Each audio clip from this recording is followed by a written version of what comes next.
Um, yeah, so I realize that now actually myself, because now we have a lot of customers that want to have contracts, Uh-huh. and then you read through the contracts and you realize it says everywhere, yeah, the product description is here on our website, but then we could change that at any point in time. So we could just say, oh, as of tomorrow, sorry, recording is not part of your feature anymore. Yeah. You have to upgrade. And it puts company actually in a weird position because they don't even know it, what was on the website 2 years before. So anyway, totally unrelated. Yeah, you could be selling anything. Yeah. Yes. So to get back to OKRs, what you were saying is adding it to Slack so that it makes it easy for people to reflect on their progress, which is amazing.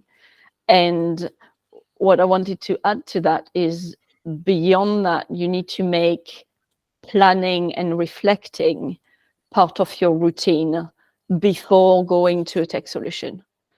So people should be used to every quarter sitting down as a company or as a team and say, so this is the company's objective, this is how the team is going to execute, this is how I can contribute as an individual. Yeah. And come back and reflect on that. And when that is a habit, you can start implementing a tech solution. Because if people don't understand the benefit of why you're doing things, and it hasn't served them and it's not part of their work habits, then it's just another thing on top of all the things they have to do. Yeah, and it's just like a burden, right? It's just like, okay, I need to now fill out this thing because our manager wants me to. Yeah. And then actually you may not do it, or if you do it, you may even resent it a little bit. It's just like, okay, all this admin that I'm being asked to do, I just want to code, you know? Yeah. And I think, frankly, I'm still not quite sure. I think now I'm only starting to figure out some of the kind of like on the individual level or even on the company level, like what even should be a reasonable OKR. I mean, in the first year of the business, I had no clue. Even if I had the best tool, whatever, it doesn't matter, right? I would not have known what actually is a meaningful one. And that's why actually we never implemented it, because it's better to not implement it at all than making up some random things and just kind of like having it just for the sake of having it. So I think we're only getting there now that we really have an understanding of, hey, what are we actually doing and how do we actually achieve that? And I think to your point, that's very important for you to do it now. Like when you have 3-4 people in the team, you're talking about what you're doing and you're just saying, okay, this is what we need to do. Off we go, we do it. But when you start hitting 15, 20 people in the team, it's much harder to bring that visibility and to actually give people a sense of direction. And that's why starting to document things is more important. It is just saying, okay, so this is the roadmap. This is what we're going to do this quarter. And it might change, it probably changes 3 times during the quarter anyway. But when you're at that size, that happens. But it's just giving people a sense of direction. And it also helps you reflect back on what worked, what didn't work. How can we make it better? And that's what's the most important, is that you keep on learning and you build in learning into what you're doing. Yeah. I mean, for me, what I'm actually trying to create first is, before even saying, hey, what even should be the target? Because even investors, they ask me all the time, let's sit down and make up a growth plan for the next 18 months to like get to whatever, make up random target. And I'm like, well, I kind of don't really know that, because really what I'm doing right now is I'm doing a lot of experiments. So really and each next experiment is influenced by the last experience. Mm-hmm. How can I possibly know what I'm going to be doing in 6 months' time? I can now make it up, but it's totally meaningless. And all I know is in each experiment, we make progress, right? So I know that the customer that we just signed up was the biggest customer we ever signed up. So probably we're on the right way, and probably we should continue what we're doing. But can I tell you now what the biggest customer we sign up will be in Q4 at the end of the year? I have no idea. And frankly, I don't know if our product is there, because we haven't yet worked with a customer like that. So maybe there are some things that we can't fulfill. Maybe we will be there by the end of the year, maybe not. But so I'd rather focus on. So I actually don't worry about too much about, okay, this is where we want to be in 12 months. But what I do really care about is getting more or less real-time feedback. And I had a really cool feedback group just the other day with our head of customer success. So we have HubSpot. It's a pretty great tool. Yeah. But I mean, it's daunting because you can do everything and nothing in it. Yeah. But we now figured out, so we have this little chat support window in Zelle. So somebody can reach out and then we respond and you can chat directly in the app. And obviously, when it's chat, you want it to be as real time as possible, right? So otherwise not chat. So the response time is one of the most important things, because if you know you have to wait for 3 minutes, you don't use it in the first place. So we figure out there's a report in HubSpot where you can see the average response time on a given day. So it's like a chart, and like you can see like a spike if it's a Saturday, for example, right? Yeah.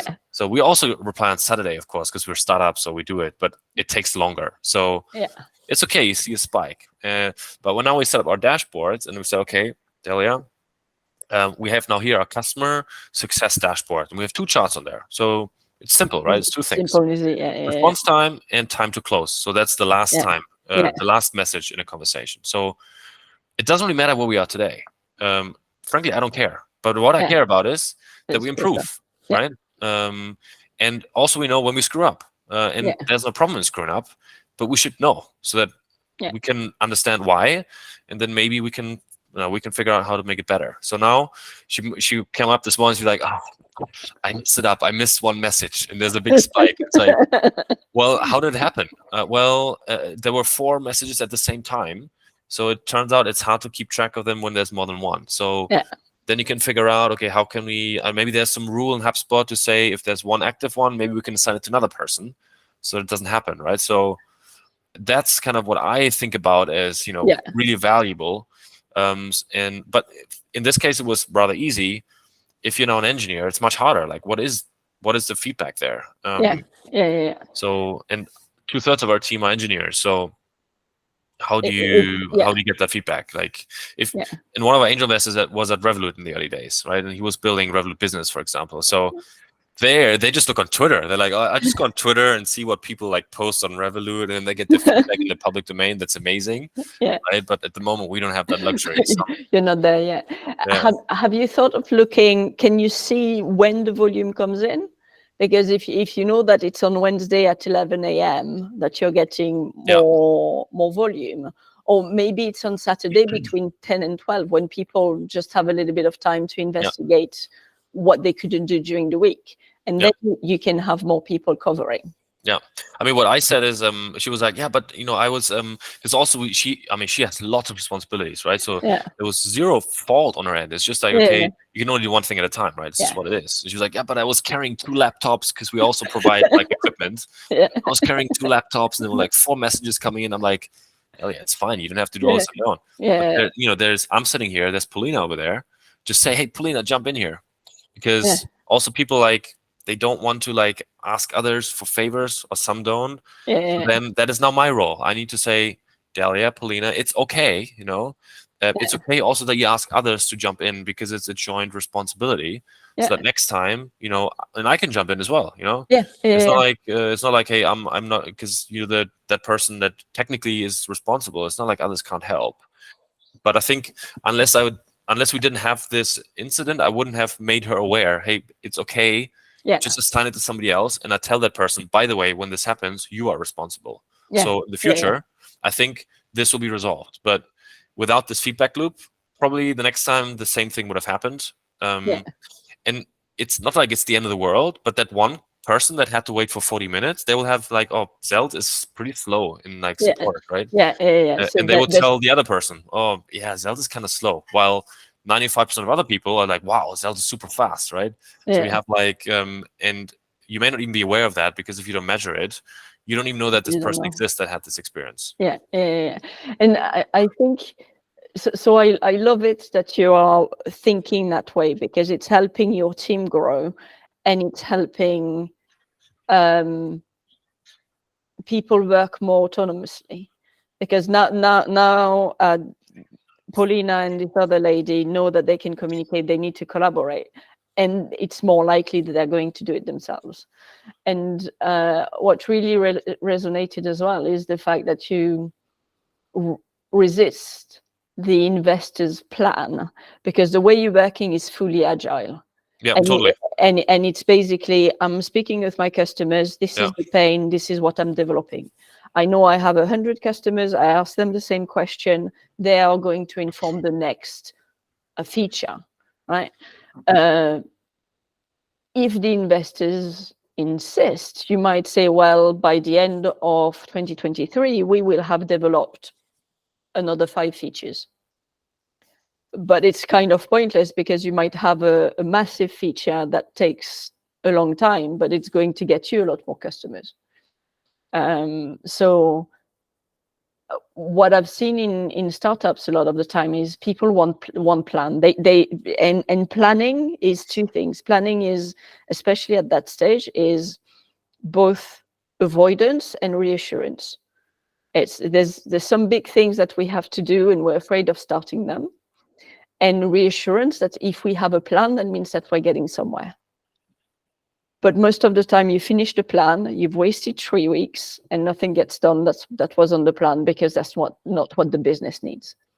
So it's better to do as you're doing it right now and just going, okay, so we've done this thing, what do the customers want next? And just drive it through the roadmap and customers' feedback. Yeah. Rather than saying, we will have 200 customers by the end of the year. Yeah. The thing is, investors are an interesting bunch, right? So obviously they would tell you, yes, agile, of course, all of us start. Yeah. Agile is the way to go. Everybody should be doing agile, but then actually they're quite scared of it because they want this certainty, right? Because the end, one thing is certain: your money will run out. That's the one thing that is certain if you don't raise funds. So obviously you would like to have that visibility. Oh, this is our plan, and this means this much revenue, and then you have this much revenue. And of course, in the ideal world scenario, I would like to know that, but the reality is, it's kind of, it's kind of meaningless. I think it's good to aim for something and have the idea that you want to build the best HR system in the world, and that's what you are aiming for, and that's awesome. But what that looks like is a step at a time. Because if you say to do that, we need to be making $1 billion, and then we need to do all of those things, and just kind of when you break it down, it just never. That's what I was saying. The plan never gets realized. But aiming small step after small step, every time you do an incremental step forward, you're a little bit. Yeah. I think it was Van Gogh, right, who said every great thing is doing many small things after each other, or something like that. Yeah, it's the concept of the next best step, and that's why I stopped doing New Year's resolution. Right, it's just kind of I can only take it one day at a time. Yeah, I've stopped those a long time ago. Yeah. I'm not that old, but yeah, I'm getting older now. But yeah. It's like, I don't know, like it's hard to say, right? Like as a founder, you're always in this weird spot because you have to work agile, but then you have investors and like externals that want to have visibility and certainty and actionability, and so you're always like torn and like, yes, I can now spend. I think it's good that you have that pressure because it now forces you to at least try, and you should try. But the reality is it will come different. And every time you make that next insight, you have to change your plan. So I don't even have and normally, and I used to be a private equity investor, right? So we would do this. We have a business plan, and then we have a plan and an actual, and a plan and an actual. And then you look at, was it higher or lower? So although I'm very familiar with it and understand the values, like where we are, even there, it doesn't make sense because, well, what's the point of now knowing that we were underneath? I don't know. The plan changes so often. Like I don't. By the time it changes so often, like I don't even know what was. When you say plan, like which plan do you mean? Like, is it version 22 or version 48? Right? And when you look at what happened between version 1 and version 48, it's 2 completely different plans. So. How many days' work have you wasted planning when you could actually have been executing? Yeah. Have you considered bootstrapping it and not bringing in investors? It's not really possible. Actually, I'm a pretty active angel investor, and I kind of do less now. But like I get a lot of founders coming in and asking, "Hey, I'm having this business. I'm like planning my next thing," and I always ask, like, "Do you really need the cash, or is it just because you think you need it?" Yeah. Because if you really don't need it, don't take it. I would definitely build my company without any external cash if I could. But the problem is, to build like the kind of thing that we're building, it's just a lot of lines of code, and there are all of no code tools out there, whatever. But the thing that we're building, you can't hack and you can't bootstrap together. And it takes a year until you have something that is really even like minimally useful. And you need like 5 engineers, and that's like, they're not cheap. So, but unless that's not the case, we chose that challenge, and we know it's a difficult one, and we needed to raise more upfront to get even to the first dollar of revenue than most other companies. That's fine. But I don't know, if you use like this kind of small tool and you can use no code, and you can get away with not raising, don't do it, right? And only do it once you realize, okay, it would be nice to do it because now I can hire a salesperson or hire 2 salespeople, or I realize that, marketing on Google works really well for us. So why not just spend 100K on marketing? And then, you should definitely raise that money. But more like after the fact, right? So now, previously, it was more like before the fact. Okay, I should raise money because that's what we do.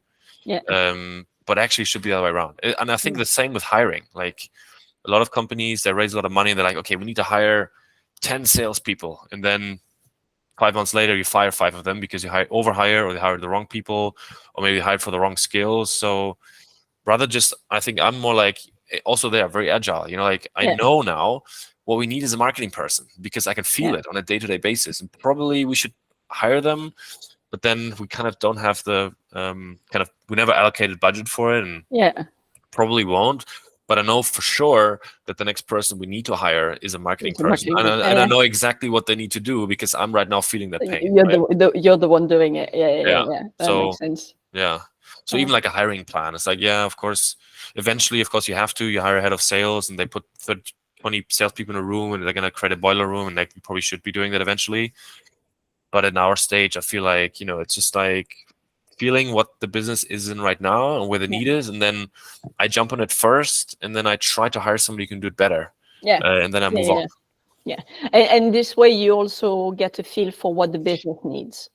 It's just kind of, okay, so what does the business need to grow? What do I want it to do? Which is also quite important. And then you can better give direction to the person who comes in.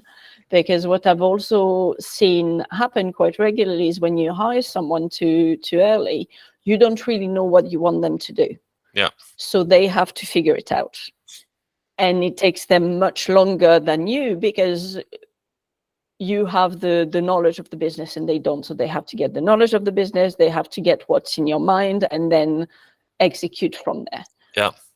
Or worse, that is if they have that kind of mindset and conscience of doing that. Or worse, they make up a bunch of assumptions and then execute based on that. And most likely those assumptions are wrong. They're probably based on whatever they did in their past company, which was maybe in a different market and a different country and different stage. So they just apply that, and it won't work out, right? Because how could it? How are they supposed to know your market and your customers and your product and your pain points? They don't. Exactly. Cool. I'm going to have to go because I've got another meeting. It's always a pleasure speaking with you. I feel the same. We should do like a podcast or something where it's just like a regular thing. We just talk about. I don't know. I really enjoy it, I have to say. I think that's quite an interesting idea. Have a look at the recording and see if we can post snippets, and depending on what comes out of that, maybe we can do it once every 2 weeks and just have a half hour of how does that work? And maybe we can like invite guests or something, like an expert on, I don't know, whatever. Scaling investment. Well, you're probably the expert on investment, so. Well, I don't know. I'm not sure I'm an expert in anything, but like, I have a decent idea of some things. But really, really enjoyed it. I have the recording. Let me stop this here now. I need to find the button. Google's user experience is not the best. It's hidden. Okay, I stopped.